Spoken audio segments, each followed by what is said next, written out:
Paz do Senhor, meus irmãos, irmãs. Estou feliz de estar de volta aqui. Aliás, eu preciso confessar que às sextas-feiras cresce a minha expectativa. Eu continuo tendo aquele negócio que dá, né, um frio na barriga, as borboletas que sobem assim no estômago, mas é normal. E fazendo as contas aqui, eu acho que eu ministro a palavra de Deus há uns 15 anos pelo menos. Essas borboletas sempre estão presentes. E se Deus quiser, estarão até aquele dia em que o nosso ministério central será a adoração a Deus. A gente não vai precisar mais pregar a palavra. Vamos ler a palavra do Senhor essa noite. Eu convido você a abrir na carta aos Efésios. Esse é o texto que temos estudado já há 2 semanas. Essa é a terceira semana, o nosso terceiro encontro. Eu quero ler o capítulo 1, a partir do verso de número 3, Efésios 1, de 3 a 14. Enquanto você procura aí, eu louvo a Deus pela sua vida, louvo a Deus pela presença da igreja aqui hoje à noite. Não existe celebração em vidas isoladas, a gente celebra em comunidade, a gente celebra juntos. E mesmo que a pandemia tenha nos afastado fisicamente, nós continuamos celebrando ao nosso Deus em unidade, como Ele estabeleceu que fosse. Isso é tema de Efésios também, mas a gente chega lá num outro momento. Vamos ler Efésios capítulo 1, a partir do verso de número 3. A palavra do Senhor diz assim: Bendito o Deus e Pai de nosso Senhor Jesus Cristo, o qual nos abençoou com todas as bênçãos espirituais nos lugares celestiais em Cristo, como também nos elegeu nele, antes da fundação do mundo, para que fôssemos santos e irrepreensíveis diante dele em amor, e nos predestinou para filhos de adoção por Jesus Cristo, para si mesmo, segundo o beneplácito da sua vontade, para o louvor da glória da sua graça, pela qual nos fez agradáveis a si no amado, em quem temos a redenção pelo seu sangue, a remissão das ofensas, segundo as riquezas da sua graça, que ele fez abundar para conosco em toda sabedoria e prudência, descobrindo-nos o mistério da sua vontade, segundo o beneplácito que propusera em si mesmo, de tornar a congregar em Cristo todas as coisas na dispensação da plenitude dos tempos, tanto as que estão nos céus, como as que estão na terra. Nele, digo, em quem também fomos feito herança, havendo sido predestinados, conforme o propósito daquele que faz todas as coisas, segundo o conselho da sua vontade, com o fim de sermos para o louvor da sua glória, nós, os que primeiro esperamos em Cristo, em quem também vós estáis, depois que ouvistes a palavra da verdade, o evangelho da vossa salvação, e tendo nele também crido, fostes selados com o Espírito Santo da promessa, o qual é o penhor da nossa herança, para a redenção da possessão adquirida para louvor da sua glória. Aleluia! Que texto riquíssimo, irmãos. E eu espero em Deus que, por sua graça, eu consiga transmitir hoje à noite um pouco desse conhecimento que está presente aqui. Eu começo essa fala fazendo uma afirmação que eu acho que você vai inicialmente se incomodar com ela, mas eu espero que você não se distraia, não se desconecte, para que de alguma forma a gente chegue a uma conclusão a respeito dessa afirmação. A afirmação é a seguinte: todo verdadeiro crente tem que ser rico. Todo verdadeiro crente tem que ser rico. Se eu abrisse uma enquete aqui e dissesse assim, like ou dislike, provavelmente a maioria de nós disséssemos assim, dislike. Mas eu vou ousar aqui hoje à noite e vou dizer assim, like, espere para que eu consiga provar isso para você antes do término dessa mensagem. Primeira coisa que eu tenho a dizer é, eu não estou falando, é claro, no contexto da teologia da prosperidade. Começou a aliviar um pouquinho, né? 2, eu não estou falando no contexto de bens terrenos. Ufa. 3, definitivamente, eu não estou falando no contexto financeiro, de posse, de carros, de casas, de chaves, de propriedades, de portas.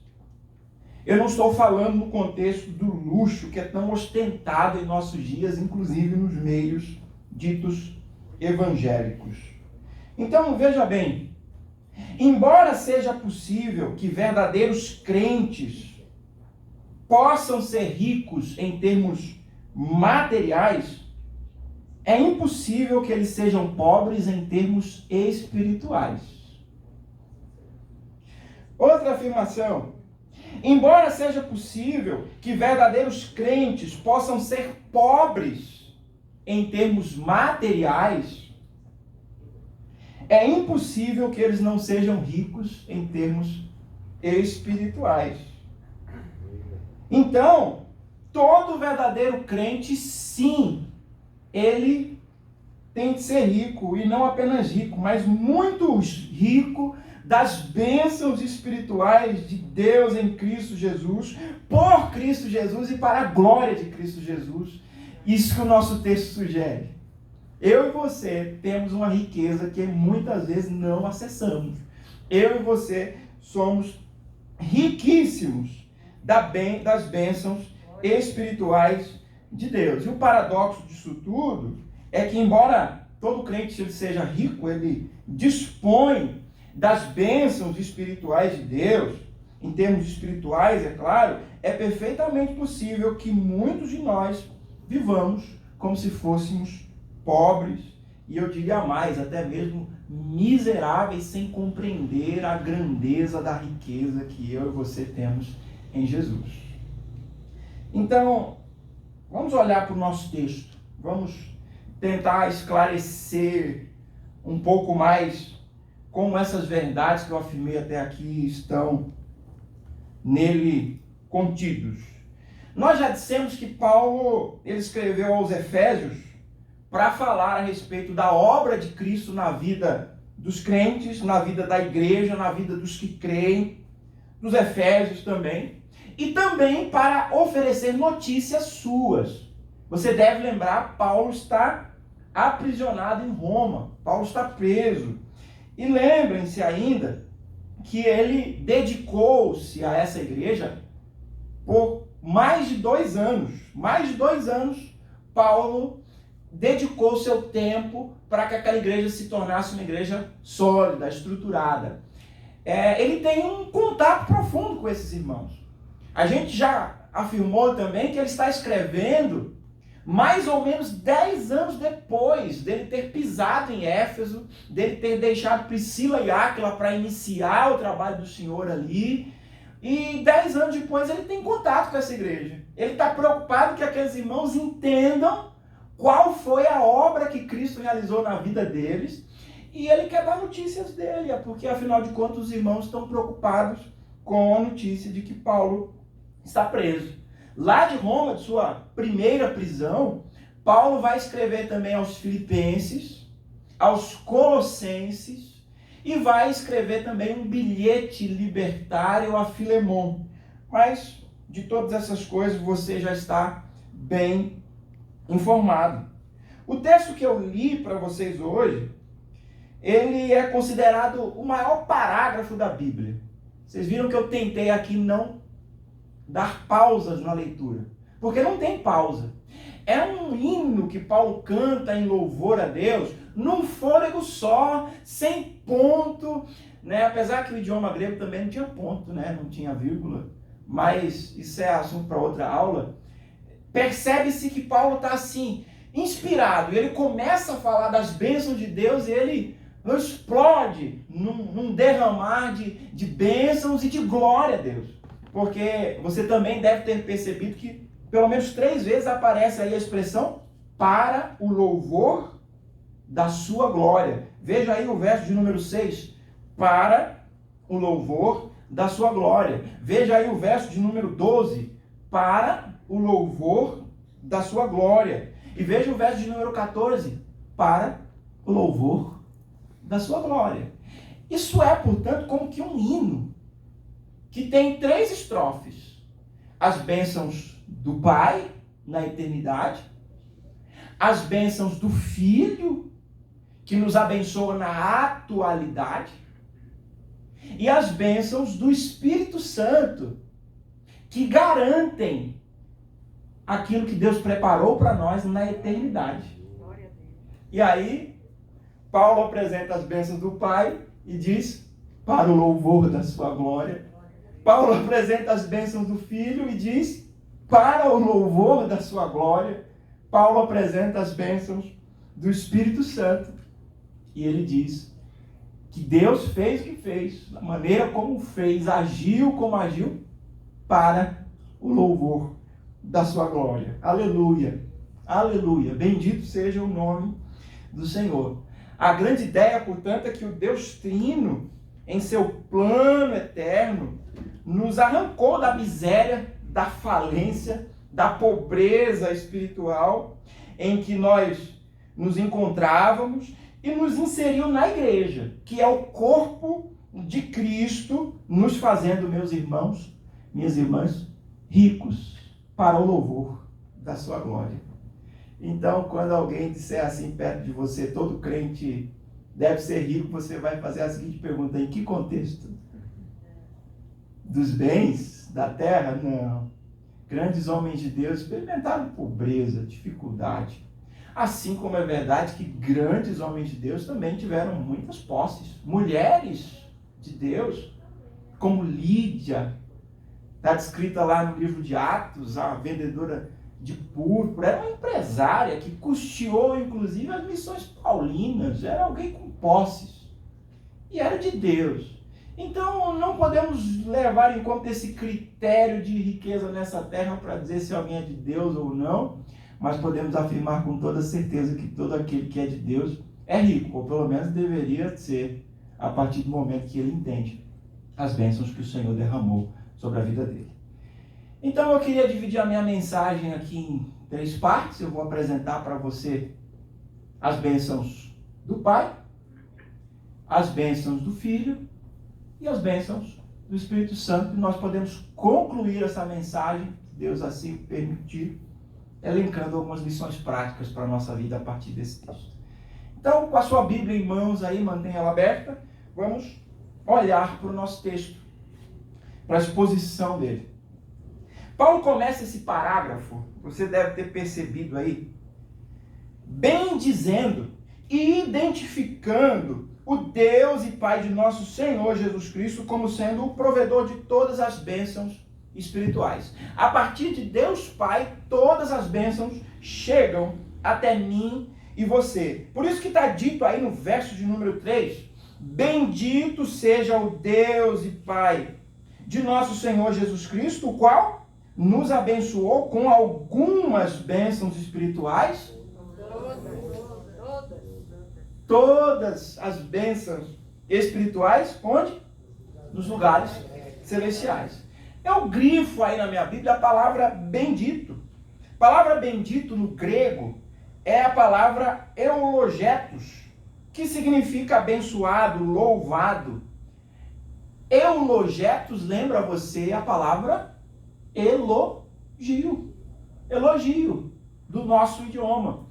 Paulo, ele está fazendo como que um elogio, uma prestação de louvor, uma homenagem a Deus, e mais precisamente ao Deus Pai, bendizendo o seu nome por ele ter nos abençoado com todas as bênçãos espirituais. Bendito seja o Deus e Pai de nosso Senhor Jesus Cristo, que nos abençoou com todas as bênçãos espirituais. E veja que Paulo começa a listar essas bênçãos.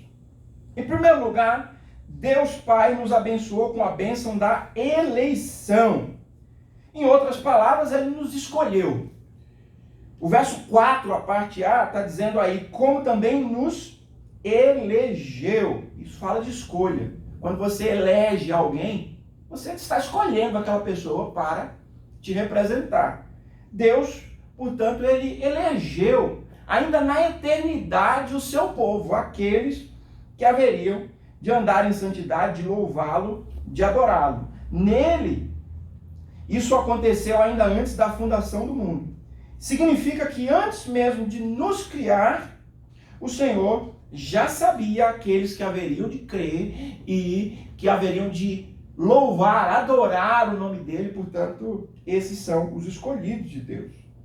O propósito da eleição também está apresentado aí no mesmo versículo, na parte B. Veja que Deus nos elegeu, nos escolheu para que fôssemos santos e irrepreensíveis diante dele em amor. Qual é o propósito da eleição de Deus? Para que você fôssemos santos.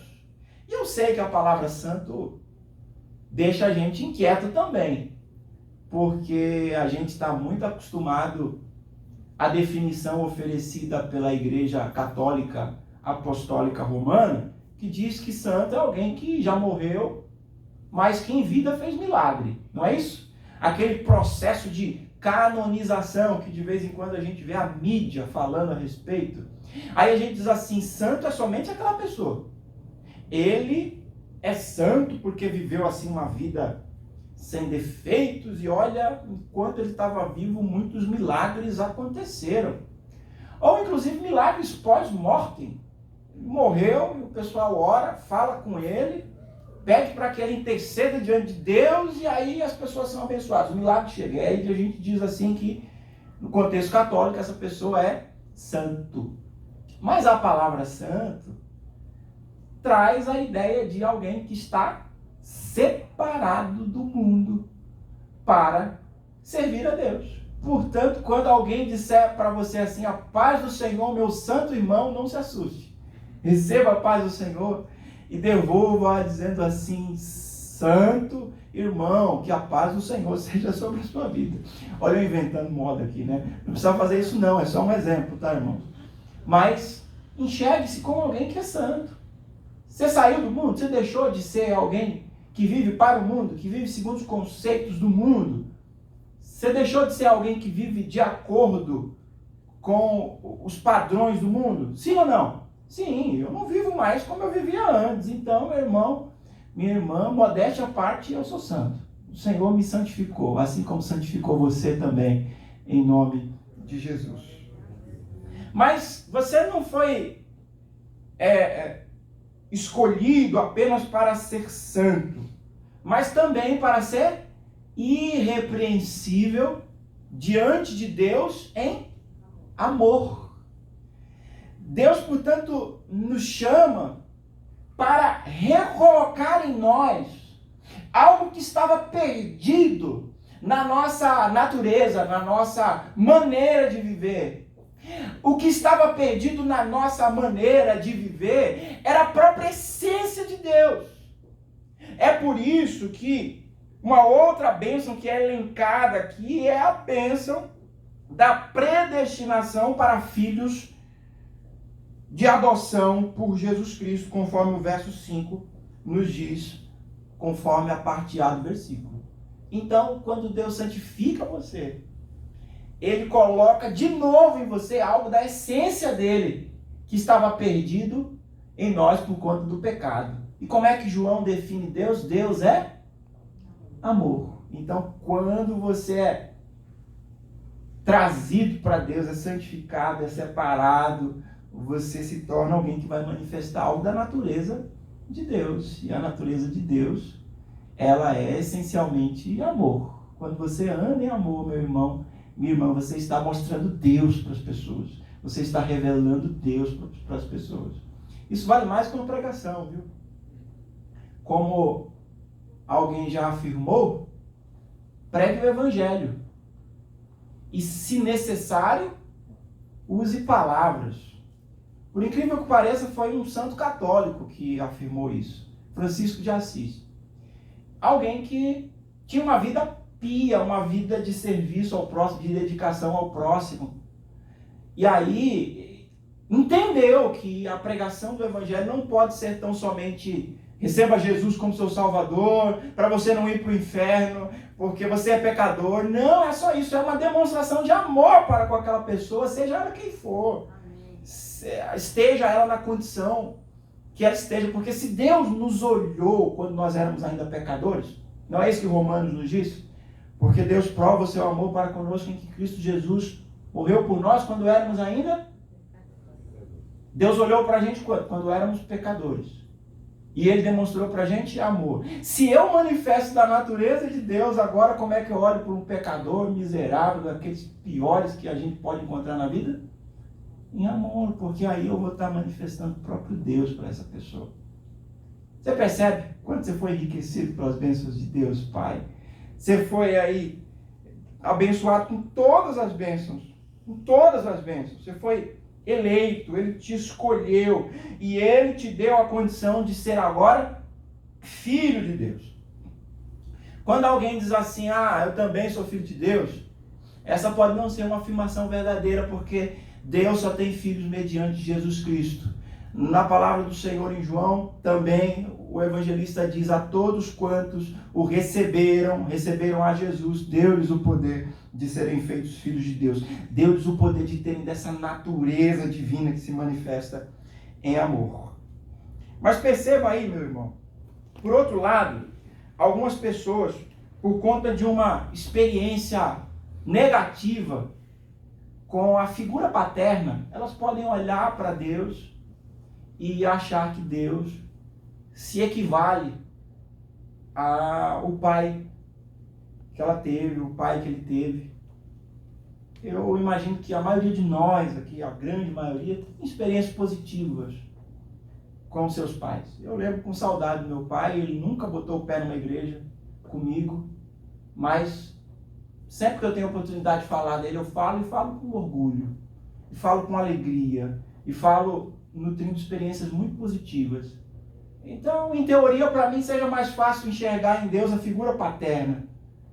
Mas, mesmo que você não tenha tido experiências positivas com seu pai, eu queria dizer para você que o Deus e Pai de nosso Senhor Jesus Cristo, aquele que nos elegeu, aquele que nos escolheu, Ele se manifesta em amor, e tudo que você pode esperar dele, meu irmão e minha irmã, é amor. Portanto, sirva a Ele, adore a Ele e veja-se como alguém enriquecido pelas bênçãos dele.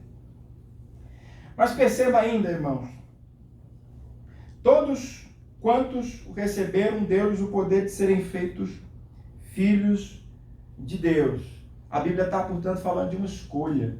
Embora esse assunto da eleição e da escolha divina seja até certo ponto difícil de entender, a Bíblia também fala de livre-arbítrio, a Bíblia também assevera que o propósito de Deus, aliás, que o próprio Deus recomenda a não fazer acepção de pessoas, portanto Deus não escolheria uns e outros não. A Bíblia vai colocar diante da gente ainda que é preciso confessar para a salvação, e ela vai nos ordenar como igreja a ir e pregar, para que as pessoas, ouvindo o Evangelho, creiam no Evangelho e venham a experimentar salvação. E, para citar um último argumento, 1 Timóteo 2,5 diz que a vontade de Deus é que todos se salvem. A vontade de Deus é que todos se salvem. Então, se alguém disser para você que a eleição divina implica que Deus olhou para o Ronaldo e disse: Ronaldo, você sim. Gilvan, você não. Aí eu viro assim: mas por que, Senhor, Ronaldo sim e eu não? Aí Deus olharia do céu assim: porque eu quero. Eu quero, a vontade é minha, eu escolho o Ronaldo, você não, e ponto. E não me questione porque eu sou seu criador. Faz sentido para você? Não faz. Não faz, sobretudo por esses argumentos que eu acabei de colocar diante de vocês. Deus quer que todos sejam salvos. Deus escolhe, sim, na sua onisciência, na sua presciência, mas há uma necessidade de que nós confessemos para que possamos encontrar salvação.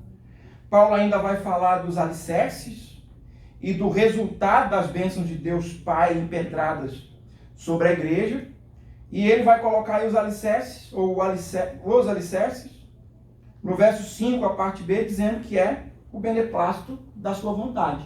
A palavra beneplácito não nos é muito comum, fala de Deus tomando a decisão de abençoar o povo. Ele tomou essa decisão e nos abençoou. Esse é o beneplácito da sua vontade. Por que Deus abençoou a igreja? Porque ele quis abençoar. E o segundo alicerce é o louvor da sua glória, conforme o verso 6, a parte A. Obrigado, irmão. Deus abençoe. Quais são os resultados dessa bênção? Pela graça de Deus, o Pai, Ele nos fez agradáveis a si no amado. Irmãos, isso é tão profundo. Isso é tão profundo, é tão tremendo. Deus fez de mim e de você, pecadores que somos, agradáveis a Ele por intermédio de Jesus Cristo. É como se Ele tivesse um óculos, e esse óculos se chama Jesus. E quando Ele vai olhar para mim, para aqueles pecados que só Ele sabe que eu cometo, que você comete, Ele olha para mim, para você, através de Jesus, e Ele nos fez, portanto, agradáveis a si, por meio de Cristo Jesus. Você é um pouco abençoado? Não, meu irmão, eu fui muito abençoado por Deus. Eu espero que essa mensagem fique no seu coração. Você foi muitíssimo abençoado por Deus. Aquele estado de rebelião que você vivia, aquele estado de afastamento em que eu e você vivíamos, não existe mais. Não existe mais separação. A cruz de Cristo nos reaproximou de Deus, e isso para o louvor da glória dele. Aleluia. Foi só as primeiras bênçãos. As bênçãos do Pai. Deus Pai nos escolheu.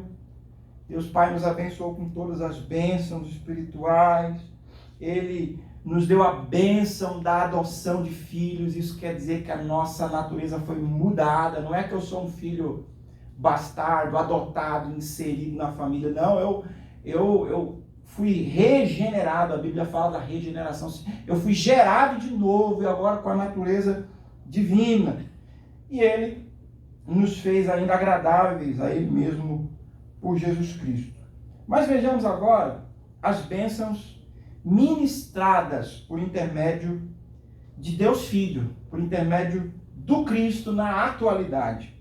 A primeira bênção ministrada por Cristo, que Paulo vai listar aqui, é a bênção da redenção. Perceba aí, no verso de número 7, a parte A, que está dito em quem, e essa referência a quem é a Jesus, em quem temos redenção. Isso significa que Ele nos comprou.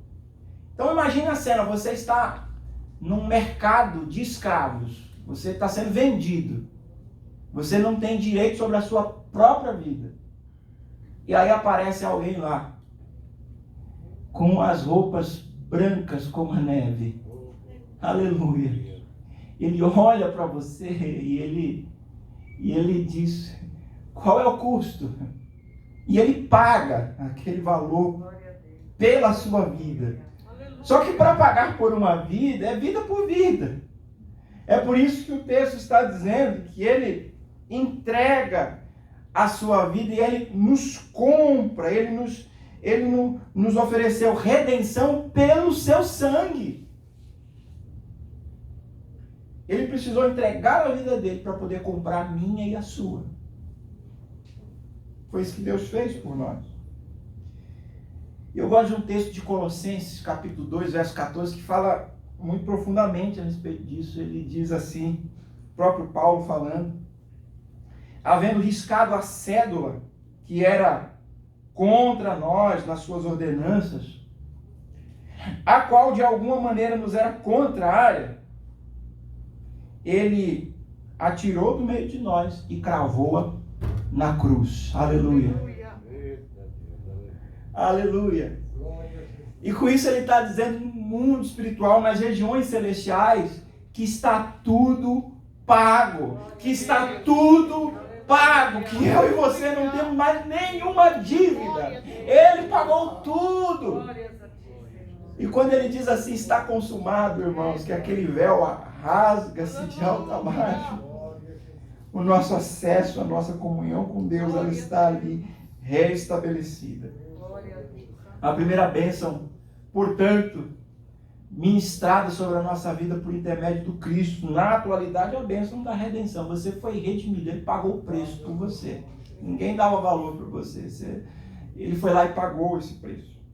Mas a segunda bênção, ministrada por Cristo, que Paulo vai apresentar aqui nesse texto, encontra-se aí no verso 7, a parte B.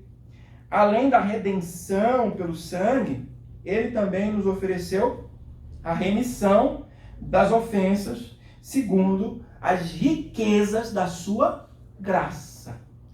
O que é isso? Ele já pagou o preço por nós. E quando alguém paga o preço por outra pessoa, o que se torna dever daquela pessoa? Agora eu te sirvo. Agora a minha vida pertence a você. Você pagou o preço. Você me resgatou. Mas quando a Bíblia está falando aqui de remissão das ofensas, ela está falando, na verdade, de perdão de pecados. Então é isso, Cristo, ele pagou o preço e ele olha pra gente assim com cara de, e agora, o que eu tenho que fazer por você? Ele diz assim, nada, tá tudo pago, tá perdoado, vai em paz. Isso é remissão de pecados. É claro que a gente não vai, né? É claro que a gente se sente constrangido por esse amor e a gente se coloca diante desse Senhor maravilhoso para servi-lo, para adorá-lo, para glorificá-lo. Mas ele te deu liberdade. Ele tirou o jugo de escravidão que estava sobre a sua vida e declarou que todos os seus pecados estão perdoados. Eu fui ao dicionário para entender melhor esse termo, o termo remir, que fala de remissão. E remir é justamente esse exercício de extinguir obrigatoriedades. Você não tem mais nenhum dever para comigo. Lembra daquela parábola que o próprio Senhor vai contar? Que diz que um homem tinha uma dívida muito grande. Uma dívida impagável. E a dívida, nas palavras de Jesus do texto, daquela parábola, é contada em tom de hipérbole. Uma hipérbole é quando a gente fala uma coisa de forma exagerada. Lembra lá do português? Eu tento, às vezes, lembrar. Aí, por exemplo, quando a jovem, o moço está ajudando lá a mãe e o pai a lavar a louça. Aí a mãe chega assim do lado e fala, você molhou a cozinha inteira. O que é isso? É um hipérbole, né? Molhou ali em volta da pia. Molhou o que não devia molhar, mas não molhou a cozinha inteira, porque a cozinha é muito grande. Jesus está dizendo que um homem tinha uma dívida assim impagável. Aí ele chega e diz para o seu credor, para aquele para quem ele deve, e diz, olha, eu vou te pagar tudo, me dê tempo, eu vou pagar tudo para você. Aí aquele homem que era o credor diz assim, não, você não me deve mais nada, vai em paz. Não, mas eu vou te pagar, eu vou te pagar, ele vai embora. Ele vai embora. E quando ele vai embora, ele encontra alguém que devia para ele uma parcela ínfima, né? Uma quantidade assim, que não representaria nem 1%, muito menos do que 1%, daquela dívida da qual ele foi perdoado. Aí ele constrange o homem, briga, você vai me pagar, e aí o homem diz, não tem como, eu vou mandar prender você, a sua família, o homem vai preso na parábola, não é? É assim, aí o rei fica sabendo, e diz assim, mas peraí, eu te perdoei uma dívida infinitamente maior do que aquela que o rapaz te devia e você mandou ele para a cadeia. E a lição da parábola é, a gente precisa perdoar na mesma medida que Deus perdoou a gente. É fácil, irmãos? mas a gente é chamado a exercer esse amor de Deus, a demonstrar essa filiação divina, compreendendo a grandiosidade do perdão que a gente recebeu. Porque se aquele homem para e diz assim, meu perdão foi muito grande, ele não vai cobrar centavos da outra pessoa, concorda comigo? Então, quando você tiver dificuldade de perdoar alguém, você lembra que Jesus perdoou você de uma dívida impagável. Ele remiu você, tirou as obrigatoriedades. Aleluia. Nós vamos avançar um pouco mais aqui. A terceira bênção ministrada por intermédio de Cristo, que Paulo vai apresentar aqui, é a bênção da revelação do plano divino. É uma bênção também. É uma bênção que talvez seja das maiores que a gente poderia se deparar nesse texto. Deixa eu tentar explicar para você. O verso 9, a parte A, está dizendo assim, ó. Ele descobriu-nos o mistério da sua vontade. Paulo diz que o plano de Deus em Cristo ele estava oculto. Ele não era conhecido dos homens. Mas agora ele fora revelado. E Paulo é um embaixador para anunciar esse mistério de Deus que estava oculto. Esse plano de Deus que estava oculto. Aí a pergunta que a gente faz é: qual era o plano? Qual é o plano? Está aí no texto, versículo 10. O plano de tornar a congregar em Cristo todas as coisas. Quando isso? Na dispensação da plenitude dos tempos. Que todas as coisas são essas? Tanto as que estão nos céus, como as que estão na terra. Tudo, absolutamente tudo no universo que nós conhecemos e não conhecemos, conforme esse texto, estará sujeito a Cristo, prostrado aos pés de Cristo. Esse é o plano de Deus. Esse é o mistério que Paulo está revelando acerca da vontade de Deus. E novamente eu preciso ir a outra carta de Paulo. A carta de Paulo aos Filipenses, no capítulo 2, a partir do verso de número 9, que está dito assim, ó. Por isso, Deus exaltou a Cristo soberanamente e lhe deu o nome que está acima de todo nome, para que ao nome de Jesus se dobre todo joelho no céu, na terra e debaixo da terra, e toda língua confesse que Ele é o Senhor, para a glória de Deus Pai. Aleluia! Aleluia! Que tremendo, irmãos! Que tremendo! E que maravilhoso é ver como a Escritura se conecta, como Paulo está falando para um público, aos Filipenses, está falando aos Colossenses, está falando aos Efésios, está falando até a Filemon, a respeito de uma mesma coisa, da graça de Deus que se manifestou para com o seu povo, para com a sua igreja, que deve ser a maneira como eu e você vivemos, manifestando graça para com as pessoas à nossa volta, manifestando o amor de Deus, manifestando que nós somos filhos de Deus e que o Evangelho chegou até a nossa vida para mudar e para fazer da gente agente de mudança. Aleluia! Mas vamos adiante, tem muito texto aqui ainda. A quarta bênção, que é ministrada por intermédio de Cristo, que Paulo nos apresenta aqui, é a bênção de termos sido feitos herança de Deus. Isso aí está no verso de número 11, a parte A, nele, digo, em quem também fomos feitos herança. Eu e você nos tornamos a herança de Deus.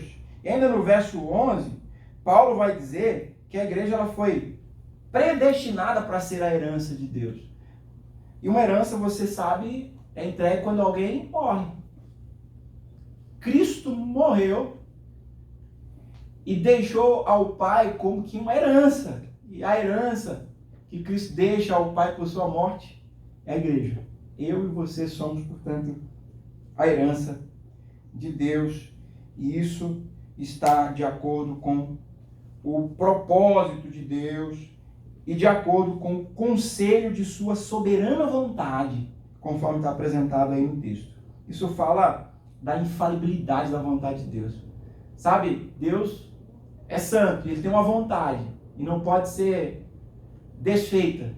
Mas o supremo conselho da vontade de Deus decidiu e assinou que vai ser feito dessa forma para o louvor da glória de Deus. A igreja é a herança de Deus, a herança que Cristo entrega ao Pai por intermédio ou posterior à sua morte. E aí, meus irmãos, como é que esse texto ou esse parágrafo vai terminar? Em Cristo Jesus nós fomos redimidos, perdoados, obtivemos a revelação do plano eterno de Deus que estava oculto, fomos feitos herança de Deus, e Paulo diz mais uma vez que isso foi feito para o louvor da sua glória. Para o louvor da sua glória. Esse é o coro. Para o louvor da sua glória. Por que Deus fez o que fez? Para o louvor da sua glória, para que Ele seja glorificado através da minha vida, através da sua vida. Mas vamos ao parágrafo final, que não é um parágrafo, né? Você sabe, esse texto não tem parágrafos, não tem pontos. A parte final do texto. Eu queria, em terceiro lugar, apresentar a vocês as bênçãos garantidas pelo Espírito Santo no porvir. Isso aí está nos dois últimos versículos, versos 13 e 14. O verso 13, ele começa dizendo que pelo fato de termos ouvido o evangelho da nossa salvação, a boa notícia da nossa salvação, estamos em Cristo e uma vez que cremos nele, fomos selados com o Espírito Santo da promessa. E é muito comum, quando se fala em paracletologia, a doutrina do Espírito Santo, que haja uma confusão tremenda. Algumas pessoas falam do batismo no Espírito Santo como selo do Espírito Santo, que uma coisa não é uma coisa e a outra coisa não é outra coisa. A Escritura parece sugerir que o selo do Espírito Santo é algo que você recebe quando crê. O texto acabou de dizer para nós.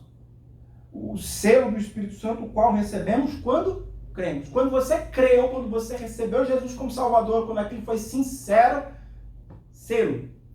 Está selado com o Espírito Santo.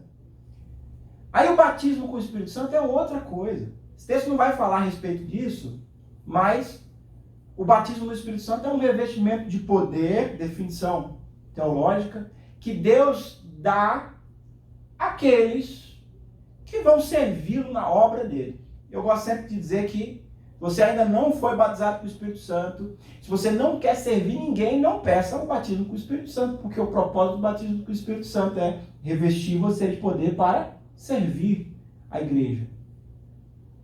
Estamos de acordo?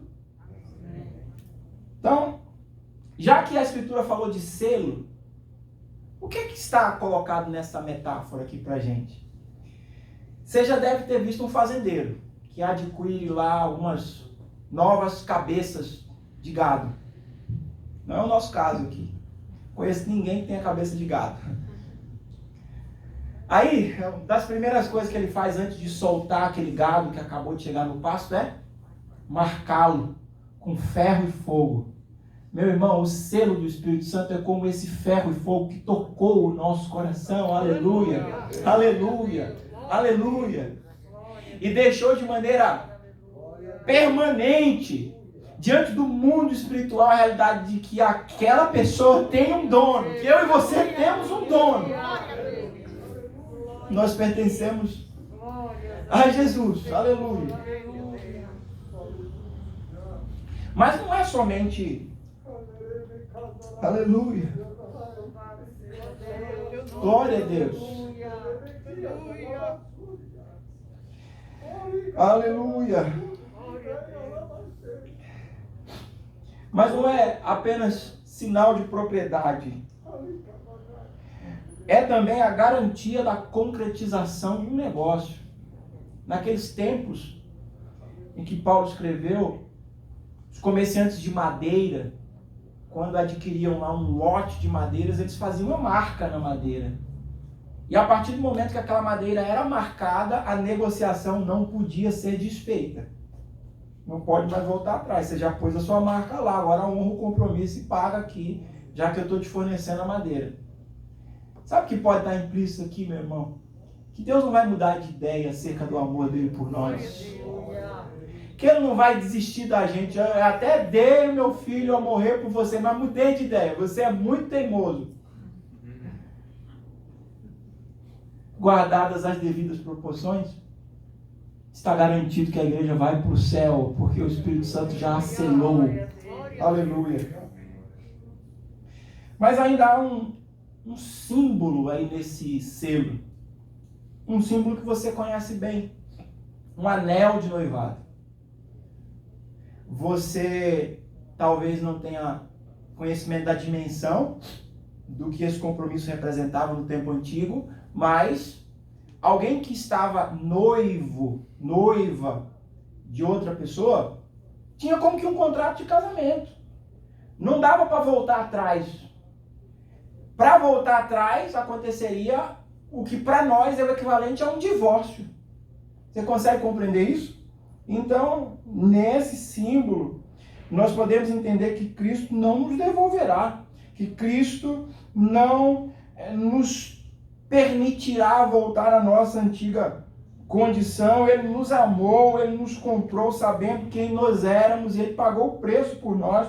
Por isso que em 2 Coríntios 1, 21 e 22, o texto da palavra do Senhor diz: mas o que nos confirma convosco em Cristo e o que nos ungiu é Deus, o qual também nos selou e deu o poder do Espírito Santo em nossos corações. Portanto, você está selado. Essa é a bênção do Espírito Santo. Você percebe como você é rico? Você percebe como você carrega com você algo precioso? Aleluia! Aleluia! Deixa eu contar a história aqui, para tentar ilustrar isso. E para mostrar o que Paulo vai falar mais adiante a partir desse argumento. Não sei se você já teve a experiência de receber de alguém ou sacar numa agência bancária uma quantidade significativa de dinheiro. Eu não, nunca, mas tudo bem. Você pegou lá uma quantidade bem grande de dinheiro, aí você põe e você sai assim, né? Olhando diferente.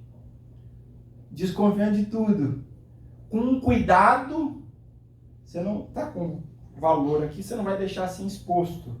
Né? Você protege, não é? Então, aquele valor que você carrega faz você andar de forma diferente. E lá na frente Paulo vai dizer assim: meu irmão, minha irmã, a gente precisa andar de uma outra maneira agora, se andamos segundo o Espírito, e não segundo a carne, e não segundo o mundo, e não segundo o diabo. Aleluia. Por isso que a Bíblia fala do amor de Deus, mas fala de uma vida em santidade. A Bíblia fala da escolha divina, mas fala de uma vida de fidelidade ao Senhor e de andar diferente, representando agora a natureza do próprio Deus. Mas o texto termina falando das bênçãos do Espírito Santo, dizendo que Deus fez isso para o louvor da sua glória, para o louvor da sua glória. Deixa eu concluir aqui em 5 minutos, deixando algumas aplicações práticas para você. Deus Pai, Ele nos abençoou com todas as bênçãos nas regiões celestiais.